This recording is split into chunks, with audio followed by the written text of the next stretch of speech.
My pleasure now to present Dr. Ron Hoffman, a professor of medicine and the director of the MPN Center at Mount Sinai School of Medicine. Dr. Hoffman will talk about the biology of MPNs as well as some targeted therapies for the stem cell. Dr. Hoffman, thank you for joining us today. Thanks for the invitation to come back here. It's really always a pleasure to speak to you. For me, it's very difficult to give this talk right now because Dick's not here. It's like something glaring is missing in the room. I first met him about 50 years ago when I was a fellow, and he was very encouraging to me, very bright. Every time we published a paper, he would write, email, or call asking questions, which I thought was really very, very, very unusual. He would always say after one of these meetings to one of my colleagues, John Mascarenhas, in his New York accent, "I don't think Ron actually likes me." I think the truth of the matter is that I was really in awe of Dick, and I just had tremendous respect for him. And I am really sad that he's not here today. And to me, that leaves a big hole in the symposium that I hope the content can fill. And I hope you all appreciate the enormous contribution that this single man made, not only to Cornell Medical College, but to the MPN community in a whole. So we owe him a lot, and we should recognize that. So thank you. All right, so I'm gonna give you, I've been promising you guys that we're gonna get a stem cell therapy, and they gave me this title, Targeting the MPN Stem Cell, What is Missing? And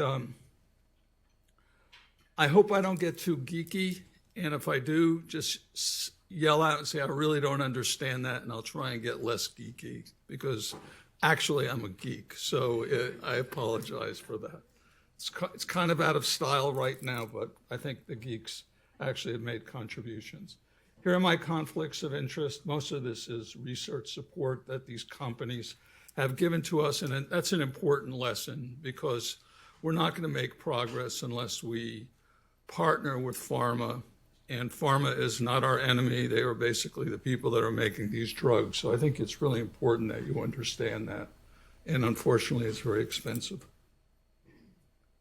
So JAK2 inhibitor therapy is kind of miraculous to us for patients with myelofibrosis and for polycythemia vera, and it's the standard of care now for patients with myelofibrosis.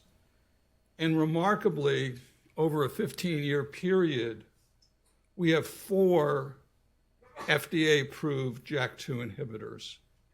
And that's really, and those drugs are used sort of interchangeably based upon the clinical characteristics and the tolerance of the patients. And these drugs have made an important impact on the quality of life, limited effect on survival, but most importantly, they have essentially changed patients from the horizontal to the vertical, so you can live for periods of time with myelofibrosis. And these drugs were developed by the pharmaceutical industry. Let's get that straight. It's really important.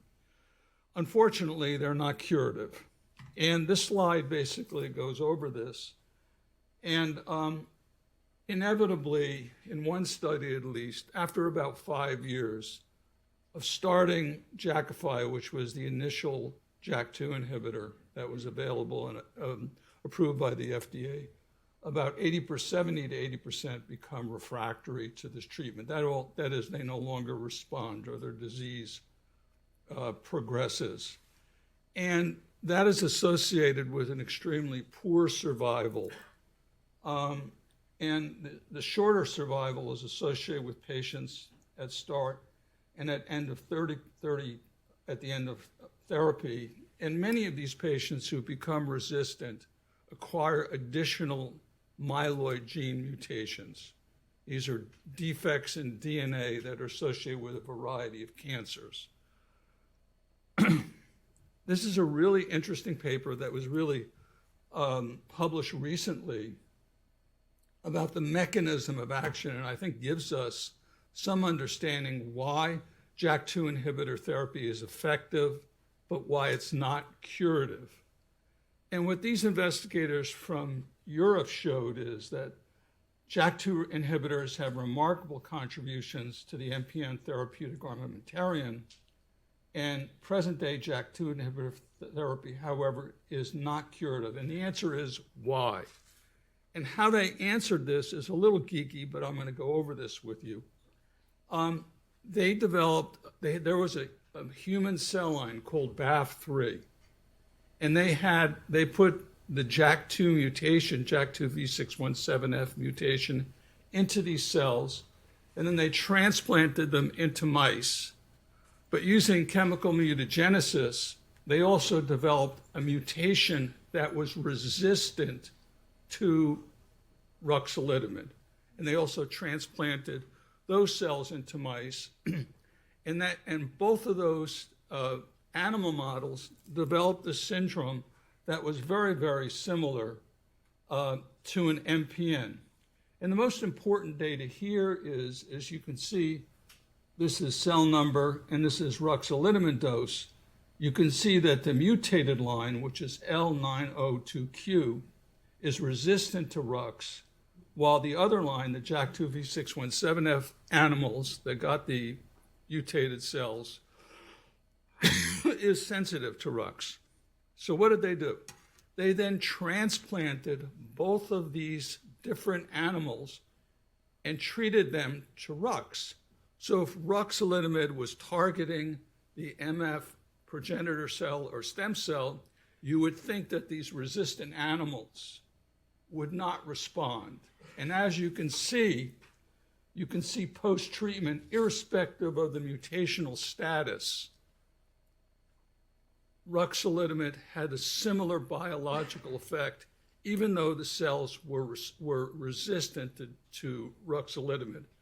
And what they concluded is that ruxolitinib does affect the malignant cells, but its most important effect is on normal progenitor cells and hematopoietic cells, and also on marrow stromal cells.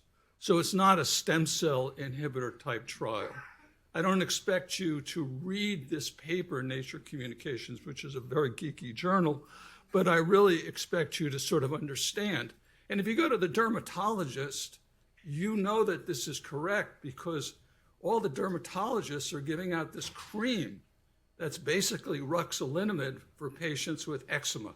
So this is not a malignant-specific drug. This is not a tumor-specific drug. It's an anti-inflammatory drug that has a remarkable beneficial effect. So that's the conclusions of this paper. Now, we already have a stem cell therapy for myelofibrosis, and that's called allogeneic hematopoietic stem cell transplantation. This is an early study years ago, more than 15 years ago, that we performed in a cooperative fashion at multiple centers through our consortium. And on the top couple of graphs are those patients that got matched sibling donors with advanced myelofibrosis. And on the bottom is those patients that got unrelated grafts. We are doing much better now. We are transplanting at some centers patients with myelofibrosis up to their late 70s if they have an appropriate donor. So we already have a curative approach if your performance status is appropriate and you get resolution of the myelofibrosis, reconstitution of hematopoiesis. But unfortunately, irrespective of where you go, 20% of the patients are going to die within the first 100 days.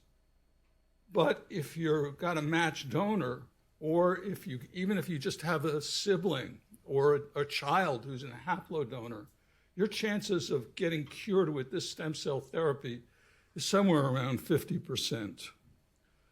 So our goal for the last, 20 years has been to replace allogeneic stem cell transplantation with MF stem cell depleting drug treatments, because what we want to do is avoid that risk of early death. And to be totally honest with you, during the first year post-transplant, your life is really very much altered. And you really only get back to some sense of normalcy after 12 to 18 months. So why is myelofibrosis so hard to cure? I mean, we must question that, because another myeloproliferative neoplasm, chronic myeloid leukemia, which is associated with a specific genetic translocation, we have done remarkable advances using a single drug. Well, one of the reasons for that is the mother of all blood cells is the hematopoietic stem cell. And I'm not going to go over the details of this work that was done in our lab about 10 years ago, but what it showed is that the JAK2 mutation and also cytogenetic abnormalities that appear in patients with myelofibrosis appear in all the cell lineages that are present within an individual. And there's only one cell that gives rise to all of these cell lineages, and that's the hematopoietic stem cell. And that's the mother of all stem cells. And that stem cell is quiescent and sleeps for a long period of time because it has to sustain hematopoiesis. So this cell is very difficult to attack using traditional forms of chemotherapy. The other issue is, this is a very high-tech type slide using Tapestry. What we did is, this is a patient, as you can see, who had mutations in his cells in 4 different genes: NRAS, TET2, JAK2, and ASXL1. And these are the different combinations of clones that had varying amounts of these particular mutations. The most important thing is there's one clone that's totally wild type, and we're presuming that those are the quiescent normal stem cells that are being crowded out by the malignant stem cells. And our job is to get rid of these multiple clones. So it's not just one hematopoietic stem cell clone, it's multiple clones with different mutations that have different fitness and different sensitivity to chemotherapeutic or immunotherapeutic agents. You just have to look at a marrow of patients with myelofibrosis to know that the tumor microenvironment is abnormal. We have marrow fibrosis and increased microvascular density. That is, the endothelial cells, the vessels are increased in number. And we have ablation or destruction of the marrow cavity and extramedullary hematopoiesis in the spleen due to this marrow fibrosis. We have developed a system where we can incubate stem cells in the presence of endothelial cells and stromal cells to try and understand the interaction between the marrow microenvironment and these hematopoietic stem cells. And I think it's best shown here. Here you can see in suspension, these are cells that are not exposed to the marrow microenvironment. And here you can see the degree of chimerism after transplantation of CD34 cells of those cells that are exposed to the microenvironment. So we have multiple clones, and we have a tumor microenvironment that promotes progression and predominance of the malignant hematopoietic stem cell. And this situation is best demonstrated here. Here you can see the normal stem cell. Here you can see these subclones, and you can see that there's an abnormal microenvironment.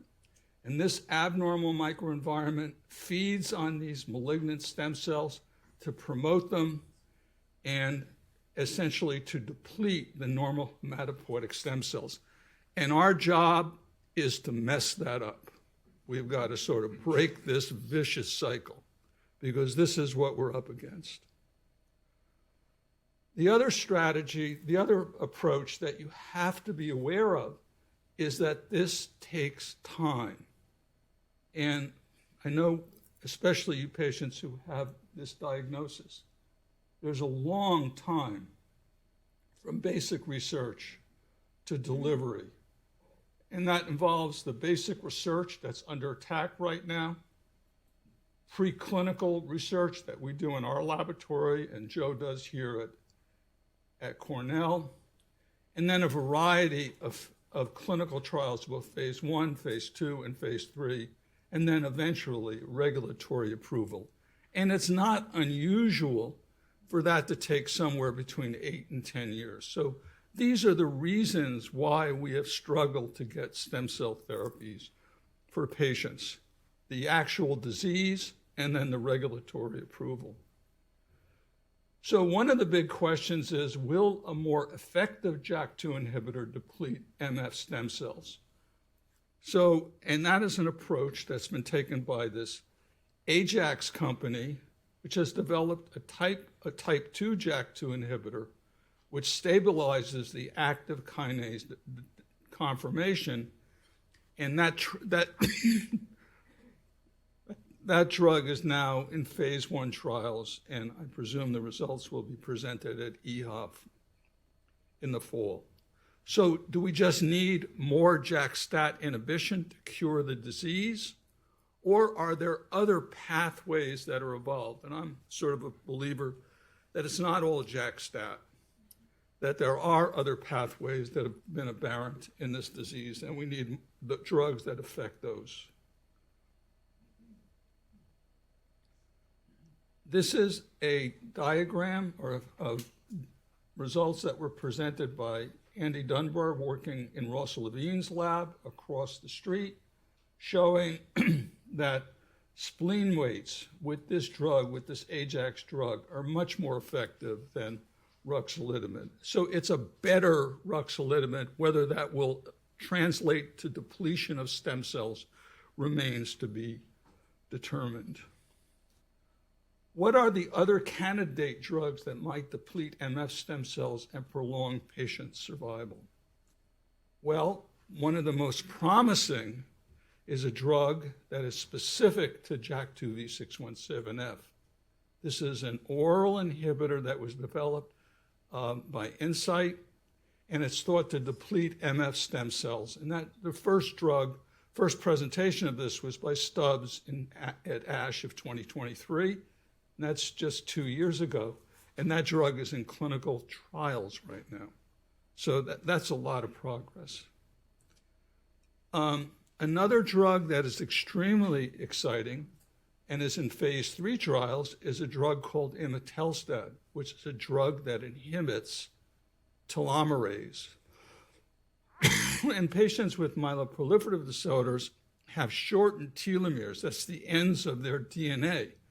So if you inhibit their telomerase, you're going to have even shorter telomeres, and the cells will die. And this is a preclinical study that we did at our institution where we transplanted MF cells that had been treated with imetelstat or with control or with a mismatch oligonucleotide. And you can see that the JAK2 V617F allele burden in the cells that weren't treated was 95.3%. With the mismatched oligonucleotide, that's a fake oligonucleotide, it was 68.9%. And with imetelstat, it was reduced to 43%. So this is a drug that affects hematopoietic stem cells, at least when we transplant those hematopoietic stem cells into immune incompetent mice. This is now translated into clinical trials, very short period of time. And this is a paper that was presented and published by my colleague, John Mascarenhas. So what they show, I'm not going to go over the figure, but look to the right. The median follow-up is 27.4 months. Remember, average survival of those patients that are refractory to ruxolitinib is 14 months. And you can see that in those patients that got a higher dose, that is 9.4 milligrams per kilogram, that's the bottom line, they had a median survival of 29.9 months. When you got a lower dose, it was 19.9 months. So this is one of the first drugs, at least in clinical trials, that uses overall survival, not spleen size or symptoms, but what is going to make you live longer. And the best data can be seen in those patients that have the worst prognosis. And those are patients who don't have a JAK2 mutation, calreticulin mutation, or a MPL mutation. They're called triple negative. And here you can see that the higher dose does a much more effective effect, has a much more effect than the control. So this is a drug that is now in phase 3 trials that is about to read out in the next year. And, we will find out whether this drug, which is a stem cell potent drug, will make a difference. Years ago, we determined that the sort of pleiotropic tumor suppressor gene, P53, was reduced in patients with myelofibrosis. And one of the regulators of P53, something that destroys P53, is a product or a protein called MDM2.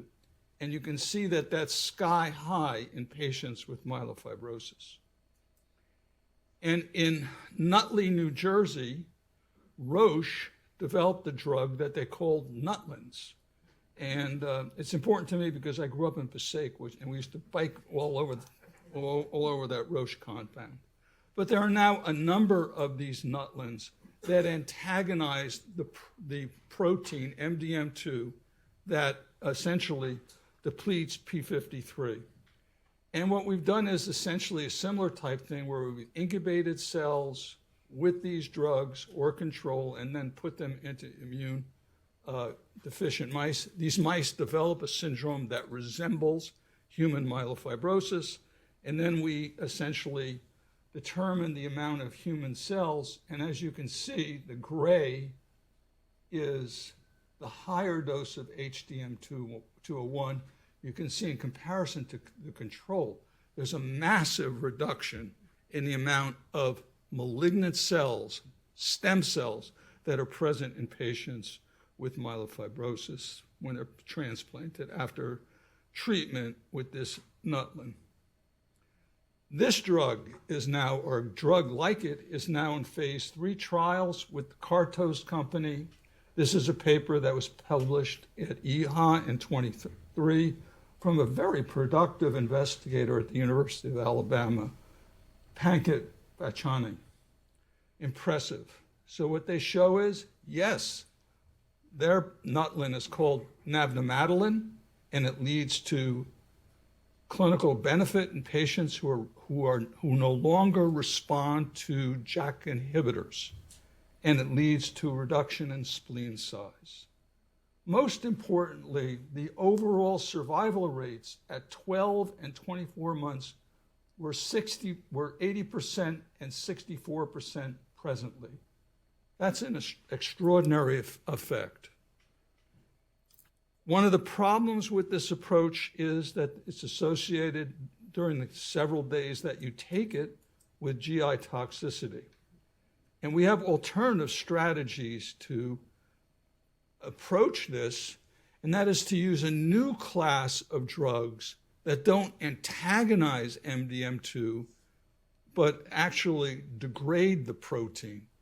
And the abbreviation for that is PROTAC. And if you read the New England Journal of Medicine, PROTAC therapy is now going to probably hit the clinic for metastatic breast cancer. So this is a type of therapy that will probably be available soon. And here you can see, again, that here are the patients who got the PROTAC, or the mice that got the cells that were treated with PROTAC, and here are the mice that didn't get the PROTAC. And you can see we can prolong survival. And you only, the MDM2 antagonist, you have to give for 5 days out of a month. These PROTACs you give every 3 weeks as an intravenous administration. And hopefully it will, we know that it removes the upregulation of MDM2 that occurs when you downregulate P53. And we're hoping that it'll alleviate the gastrointestinal toxicity. A very promising drug is selinexor. which is also in phase 3 trials. And selinexor is a really unique drug that was, the importance to myelofibrosis was really discovered by Mike Deininger at the University of Utah when he was there. He's now in Wisconsin. And what he showed is that if you inhibit this protein that exports drugs out of the nucleus, that you'll have retention of these cells in the nucleus of proteins like P53 and a protein called IKB, which inhibits the inflammatory milieu, which promotes the inflammatory milieu in patients with myelofibrosis. And again, you can see using the transplant studies, you're used to this. We pre-treated these patients. Again, these drugs reduce the degree of chimerism. They affect stem cells. Jakafi does not do this. Fedratinib does not do this. Momelotinib does not do this. And pacritinib, unfortunately, does not do this. So we have a class of drugs that have some toxicity, but have a chance of curing patients with myelofibrosis. And here's a phase 1 trial of selinexor. I don't know if anybody here is participating. And that drug is now in phase 3 trials. You'll hear in Orlando about immunotherapeutic strategies to deplete calreticulin mutated MF stem cells. This is an extremely promising area of investigation. 25% of patients with essential thrombocythemia or with myelofibrosis have CALR mutation. And the hope of this is to use antibodies in different ways to target the mutated stem cell and essentially deplete those stem cells like you're doing an allogeneic transplantation, avoiding the toxicity of allogeneic stem cell transplantation. So right now, there are 4 different approaches of using antibodies for mutated calreticulin. One is approach using CAR T cells, which I'm sure you've heard of as revolutionized therapy for myeloma, solid tumors, especially melanoma and lymphoma. And that approach is being pursued in the UK. The present trials are this Insight molecule, which essentially targets the business portion of the calreticulin molecule that upregulates MPL, the receptor for thrombopoietin, and results on these trials will be presented at ASH, both in essential thrombocythemia and in myelofibrosis, and the abstracts were available on Monday, or November 3rd, and those abstracts show that there's activity. It reduces platelet counts in ET, it reduces spleen sizes, it reduces variant allele frequencies very, very rapidly. The question is, does it reduce stem cells? Does it deplete stem cells? So this is the Insight antibody. It targets both the type 1 and type 2 calreticulin mutations. It acts on inhibiting the oncogenic pathways, and it has therapeutic potential, and it's now in phase 1 trials. Does it deplete stem cells? This is data that was given to me by Isabel Plow, who's at INSERM, who's done a lot of these work. And you just have to look here. These are the cell animals that were treated with the antibody, and these are the animals that weren't treated with the antibody. And these patients had MPN. These cells came from patients who had MPN blast phase. So this is a potential drug that could change the strategy, could result in stem cell depleting therapies.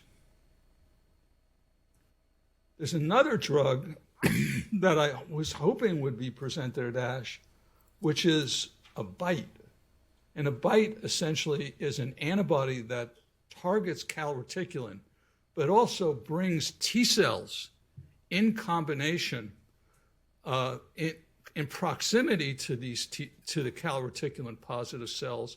And essentially, we take advantage of the killer effects of these types of cells. So you have calreticulin cells and T cells, which can kill these calreticulin cells.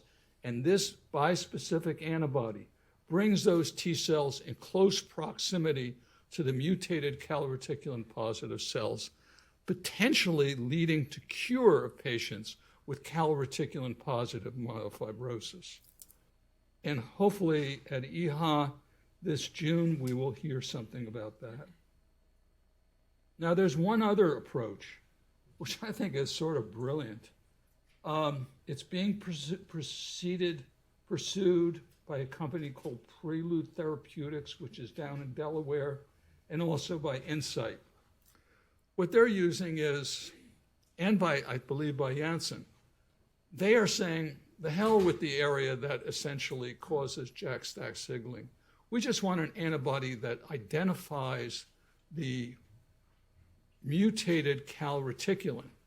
And what we're going to use that is sort of like a stealth bomber to bring drugs or T cells into these mutated cells and kill them.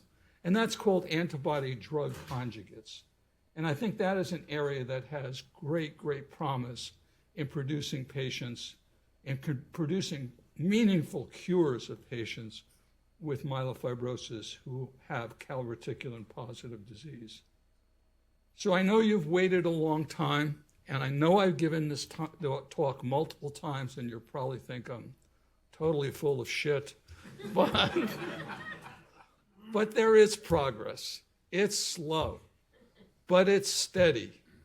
And if you look at these calreticulin reagents that I tried to explain to you, you can see that there's something on the horizon, and cure is coming.